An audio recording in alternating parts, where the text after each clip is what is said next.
Well, welcome to Unborn Lives Matter here from PJ Net. What a nice crowd we've got. And we talked about this a little bit last night, but we have some special guests, and we're just pleased to bring them on board. Let me invite them into the studio right now. And we are ADA compliant. You can have a seat right over here. And you will see someone we saw last night, I believe, or we spoke of. Theresa is on the left over there. And Theresa Strack is the, I presume, head honcho, executive director, I presume, of the Montgomery County Right to Life. And on the right, you will see the Trudy and Marty Callan family. And let's start with you, Theresa. Tell us a little bit before I do want to get right into the subject matter at hand, but let's please tell us a little bit about the mission, purpose, and ministry of the Montgomery County Right to Life. Well, our vision is to see our society return to one and that values and protects every life from conception until natural death. And we like to say our mission statement, our working mission statement, is to work to create a joyous groundswell that says every life is valuable and I'm going to do my part to protect it. And we really stress that joyous aspect. We're talking about life, and that's a joyous subject. And it's the goodness of God that leads us to repentance. It's the goodness of God and the joyfulness of the message we bring that's going to attract folks to the message of life and want to stand to support life.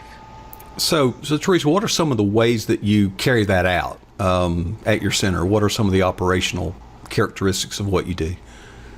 Well, we follow, what we're trying to do is change hearts and minds. So we follow a three-pronged approach. Prayer is really at the core of what we do, because my pastor, Jeff Wells, says that prayer is the real work of the Christian, and we really believe in that. So we sponsor ongoing prayer at the Planned Parenthood facility that's near us in our community. We have special focus times of prayer. We're the local sponsors of the 40 Days for Life campaigns, both in the spring and the fall. We also are the local sponsors for Life Chain, which hopefully a lot of your listeners have heard about. It's a national organization also that sponsors a special time of prayer the first Sunday of October, where people all across America form prayer chains along busy thoroughfares and hold signs and pray for an hour, just reminding our nation of the great loss of life and suffering caused by our willingness to allow abortion. And then in addition to prayer, we have a lot of focus on educational and inspirational activities because again, we as humans make our decisions, inform our actions according to our head and our heart. So we have to speak to people's heads, give them good knowledge to base decisions on, but also speak to their heart and inspire them to act on what they know is right. And then thirdly, we do a lot with direct care into hurting people. Those people at the abortion facilities are making those decisions for life. Folks that call in and speak to us. We have booths that we go out into the community so we can talk to folks about the message of life. So that's kind of our three-pronged approach: prayer, educational, inspirational activities, and direct care. Okay, and we're going to bring the Callan family in on this in just a moment, but you recently had this idea to put up a billboard. Tell us that story. Yes. Well, we had actually been praying about putting up a billboard for years because, of course, we believe, as we saw just recently with the Supreme Court decision, that we cannot expect a top-down solution. You know, our state legislature worked very hard to pass HB 2, and it was a good common sense bill with common sense protections for women that would have saved lives and protected women. But yet then, just a stroke of a pen, it was struck down by the Supreme Court. So it just showed once again that what we need is the grassroots groundswell of our everyday citizenry that says every life has to be protected. And so we want to speak to as large of an audience, as wide of an audience as we can. So we were wanting to do a billboard. We're outside the fourth largest city in America, Houston, and actually the city that's home to the largest abortion facility in the nation. That's the sad thing that we have to live with. So we had been thinking this and praying about this and never had the funds. Then we had the opportunity that we had a large year-end gift at the end of last year and decided to take a step of faith and move forward with the billboard. Congressman Kevin Brady, who's our local U.S. congressman, when he found out about the campaign, and he is an adoptive father, he told me, if you decide to move forward with this, Theresa, I want to step in and help you with the fundraising. Well, what happened was he not only stepped in for the fundraising, he took over the fundraising and raised the entire amount for a full year posting the billboard. Wow. So then we found a location right along the I-45 corridor, which is going to reach 110,000 cars a day, according to the Department of Motor Vehicles. So we were going to get that message of life going not just to our local area, but folks going in and out of Houston from all over the country. We're going to get the message of life spoken to them and take back to their neighborhoods. So we were very excited, and we had signed the contract, had agreed upon the image. We had already worked through the months-long process, and because we did have to work through the image that they would accept, because they were a little nervous from the start. They felt like this was a little bit of a controversial issue. But it is a local family-owned business. They did want to work with us. And so we moved along, found an image that we could all agree upon. So they okayed the image, and we had set a launch date of July 4th. We did that specifically because we want to tie it in to the fact that the right to life is not only a premier moral issue. It truly is the civic issue of our day. It is the first enumerated right that we as American citizens have, spoken about in our very first founding document, the Declaration of Independence. So how appropriate to launch the billboard campaign on the 4th of July when we celebrate the Declaration of Independence. We were all set to go, and then the Supreme Court had the ruling against life on Monday, and then we got the email from the billboard company on Tuesday telling us that they were no longer going to be able to launch and host the billboard. That they felt it was too controversial. Okay, let's bring the Callans in here. Trudy and Marty, you actually tell us about your intersection and involvement in this project. Well, we have a mutual friend with Montgomery County Right to Life, and when they were looking for a little girl to be on the billboard, they were trying to figure out who they would choose, and the mutual friend thought of us and remembered that we had a little girl with Down syndrome.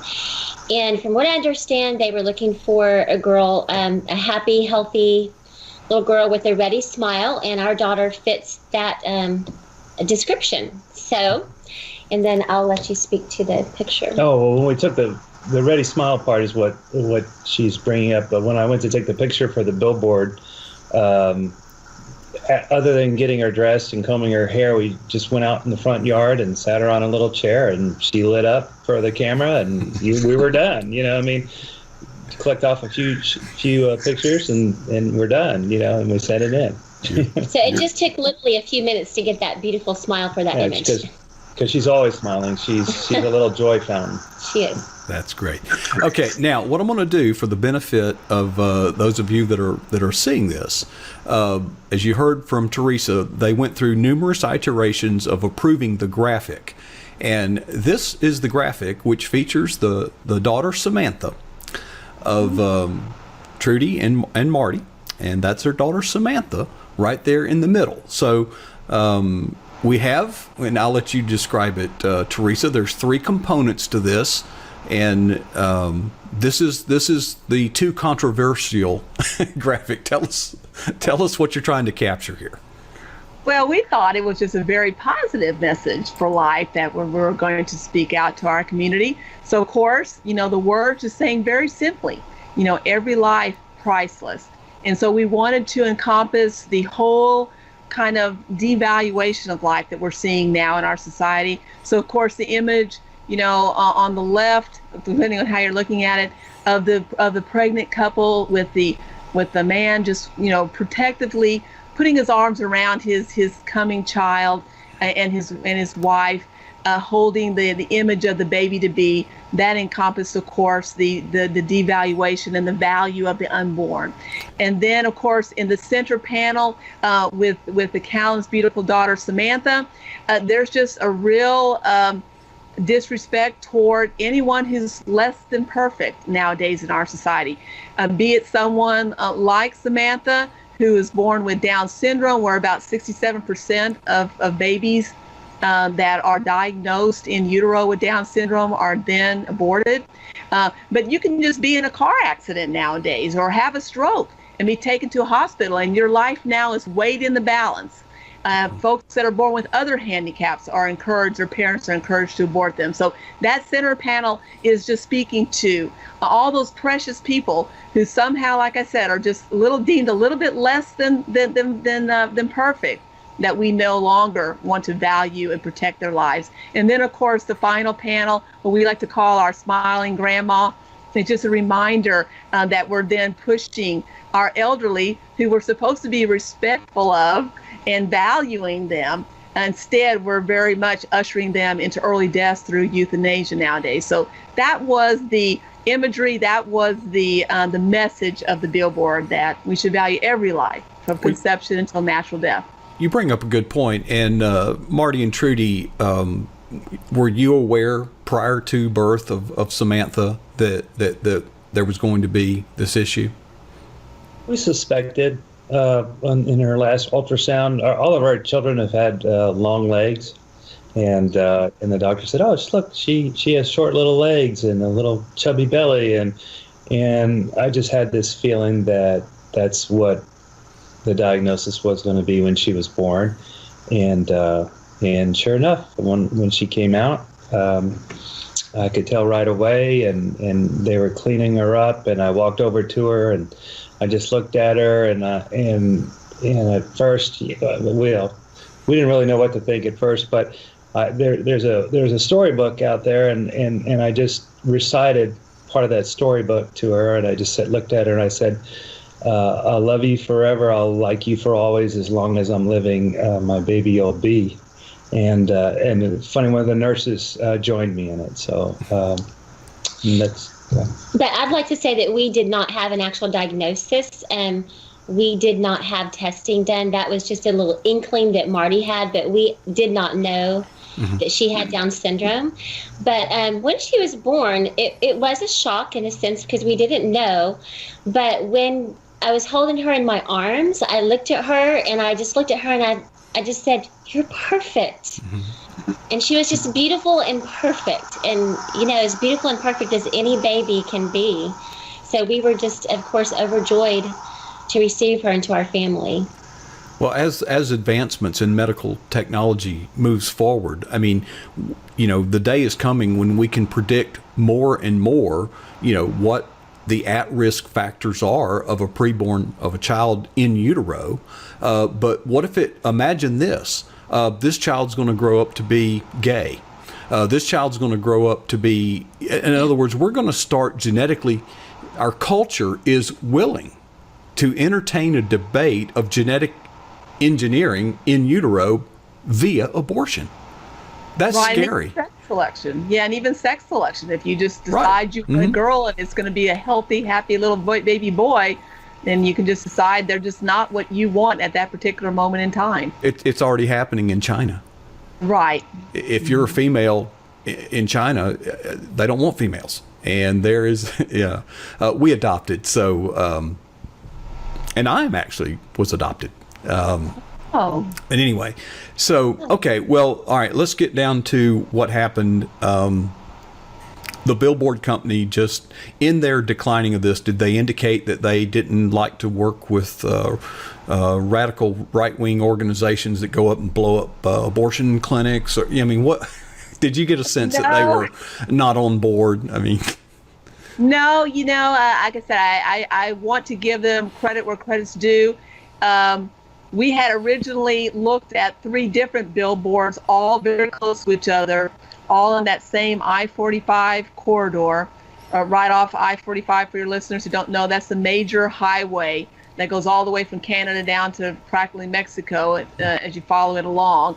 And so it's a major corridor, and really two of the companies that we call, two bigger companies, when they asked who I was and who I was with, their price that they quoted was over twice what this particular one that we ended up trying to go with quoted.